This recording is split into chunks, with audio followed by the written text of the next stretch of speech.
Dunque presentiamo la prima serie 100 sia libero, ragazze. In uno parte Greta Pavana, stile libero, in due Esiziano Conti in Veneto, in tre Anita Bottazzo, stile libero, in quarta Corsia Alessia Giovanile nel 50, stile Criteriano 2016, Alessia Cedro nel sport, in 5 Matilde Bonomo, in cross, in 6 Vittorio Orbanetto 2001 team,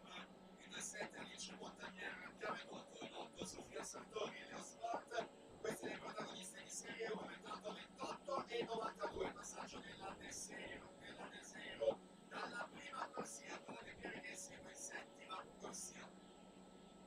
Abbiamo quest'ultima vasca di seconda serie 1:02:35 al momento il miglior tempo della Lazzaretti, vediamo se viene abbassato in questa serie 2 con la Teserio